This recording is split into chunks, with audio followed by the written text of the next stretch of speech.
रामबाबा जन्मोत्सव सोहळा, या सोहळ्याच्या निमित्तानं या ठिकाणी रामबाबा मंदिर आणि मुलांचे वसतिगृह या दोन कामाचं उद्घाटन झालेलं आहे।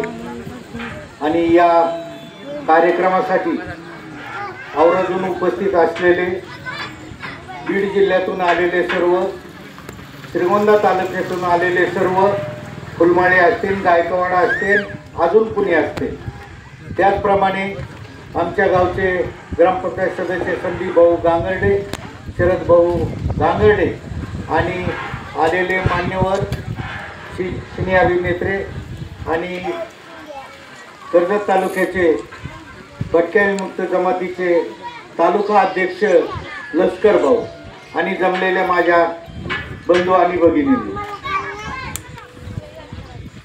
हा बऱ्याच दिवसापासून बाबूरावचं मला बी मागणं होतं, आपल्याला असं करायचं तसं करायचंय।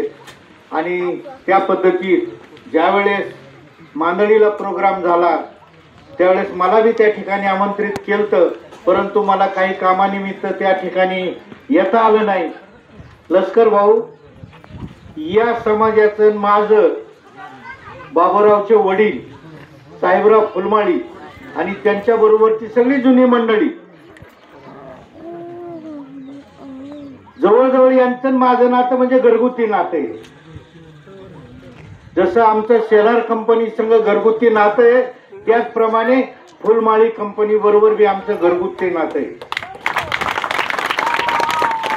ज्या ज्या वेळेस त्यांना काही अडचण लागल त्या वेळेस मी सरपंच असो किंवा नसो, त्या पद्धतीत मी त्यांच्या कामाची जवळजवळ प्रत्येक ठिकाणी सोडवणूक केलेली आहे। आणि भविष्यात आज याच्या अगोदर लष्कर भाऊ बाबूराव वंचित बहुजन आघाडीत होते आणि आमची चर्चा बी झाली आणि मी राष्ट्रवादी काँग्रेसमधून राष्ट्रवादी काँग्रेसमध्ये गेलो। जिल्हा परिषदचं इलेक्शन होतं गुलाब काकाच्या टायमाला। त्याच्यानंतर रोहित दादांना ज्यावेळेस उभा राहिले त्यावेळेस सगळ्यात अगोदर मी आणि संदीप भाऊ त्यांच्या बरोबर होतो। परंतु लष्कर भाऊ, काम करीत असताना आपण तालुक्यामध्ये काम करतो, गावात काम करतो, ज्यांच्यासाठी आपण जीव तोडून काम केलं आणि त्या ठिकाणी जर आपलं एखादं काम होत नसेल किंवा त्या ठिकाणी आम्हाला जवळ घेऊन हे करा, 3 वर्ष मी आदबलो, परंतु 2-3 कामं होते दादांनी केले नाही आणि मला थोडासा शॉट बसला की आपण दादासाठी एवढं पळालो आणि आपलं माझं वैयक्तिक काम नव्हतं, माझ्या घरचं बी काम नव्हतं, समाजाचं काम होतं, 2 डिपेचे काम होते, नाही केले। आणि मग विचार आला, जर आपल्याला काम होत नसेल तर आम्ही थोडासा दुसरा मार्ग पकडला। जरी दुसरा मार्ग पकडला असला तरी आम्हाला रोहितदादा पवार तेवढेच, खासदार निलेश लंके साहेब बी तेवढेच आणि माननीय सभापती शिंदे साहेब बी तेवढेच। आणि या समाजासाठी, या मंदिरासाठी बाबूराव, तुम्हाला काय अडचण आली किंवा तुम्हाला काय लागेल ती आम्ही कधी अडविलेलं नाही। लष्कर भाऊ यांचे ठराव पाठायचे होते रेशन कार्डसाठी, बरोबर आहे, माझ्यावर लई दबाव होता, काहीच कागदपत्र यांना देऊ नका, परंतु मी नाही ऐकलं।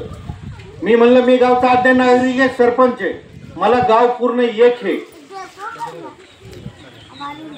सगळे माझे आणि मला कुणाचा कागद अडवायचा नाही।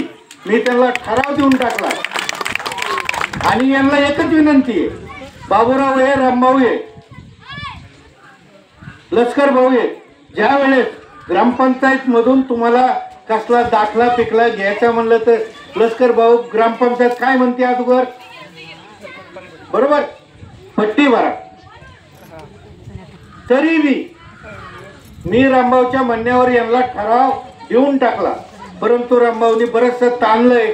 तुला विनंती आहे रामभाऊ, हे एकदाच काम झाल्याने जात नसतं. आपल्याला पुढे भरपूर चालायची, भरपूर काम करायची. तुम्हाला विनंती आहे, तुम्ही ग्रामपंचायत काय असन, पट्टी असन, काय असन ते भरणे, तुम्हाला अडचण येऊन देणार नाही. शरद भाऊ आहे, मी आहे, संदीप भाऊ आहे, तिथे कसली अडचण येऊन देणार नाही. आणि दुसरं एक सांगायचं मला की हा समाज, जुनी माणसं आणि हे तरुणांमध्ये जमीन आसमानचा फरक झाला. मला या तरुणांना विनंती करायची हात जोडून, फक्त व्यसनाच्या आरी जाऊ नका. व्यसनामध्ये तुमच्याकडून जर काही चूक झाली आम्ही माफ करणार नाही, बिलकुल माफ करणार नाही. तुम्ही चांगले राहा, गाव तुमच्या पाठीमागे राहील. तुम्ही जर रस्ता बदलीला थोडासा तर तुम्हाला बी त्रास होईल. त्या घटना होऊन देऊ नका, कारण घडलेल्या आहेत. तरी आम्ही पांघरून टाकून कसतरी दडपून का नाही बघू, या घटना होऊ नका देऊ. तुम्हाला हात जोडून विनंती, तुम्हाला काय मदत लागेल ती आम्ही करायला तयार आहे. त्याच्यात काही शंका आणायची नाही. आणि आज या कार्यक्रमाला आम्हाला बोलिलं. बाबूरावला वाटलं ही बीजेपीचे ही येतेच का नाही. मी गावचा आद्य नागरिक आहे, सरपंच आहे, या नात्याने मला गावामध्ये काही असलं तरी जाण्याचा माझा अधिकार आहे. आणि त्या ठिकाणी जाणं पक्षाचा काही विषय नाही, इथं हे मंदिराचा विषय. जसं आपलं गावातलं देवस्थान श्री भैरवनाथ आम्ही त्यांना मानतो, त्याचप्रमाणे तुम्ही रामबाबाला मानता. त्याच्यात आमचं काही दुमत नाही. आणि चांगलं मंदिर व्हावं, चांगलं बांधकाम व्हावं. शरद भाऊनी सांगितल्याप्रमाणे आम्ही शिंदे साहेबांकडून बी काहीतरी, एवढंच नाही, आमची चर्चा झाली की शिंदे साहेबाबरोबर बसायची का नाही, झालती, परंतु थोडस उशीर झाला आणि रोहित दादानी त्यांना कॅप्चर केलं.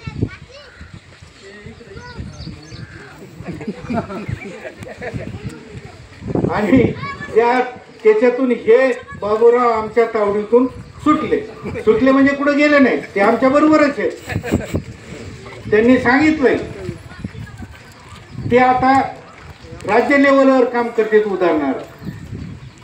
आणि गाव पातळी, जिल्हा पातळी, तालुका पातळी, राज्य पातळी, ह्या सगळ्या पातळ्या बघून आपल्याला चालायचं असतं. गाव पातळीवर कुठं चालायचंय, जिल्हा पातळीवर कुठं चालायचंय, तालुका पातळीवर काय करायचंय, या संदर्भात आता लय जास्त बोलू नये. हे काही इलेक्शन नाहीये, इलेक्शन नाही. इलेक्शन आल्यावर काय बोलायचे आम्ही बोलू ना. आणि चांगलं मंदिर व्हावं. आणि आम्हाला बोलवलं, आमचा सत्कार केला, इथं 2 शब्द बोलण्याची आम्हाला संधी दिली. याबद्दल मी सर्व फुलमाळी कंपनी, गायकवाड कंपनी असेल आलेल्या सर्व पाहुण्यांचं मी हार्दिक अभिनंदन करतो आणि माझे लांबलेले 2 शब्द थांबतो. जय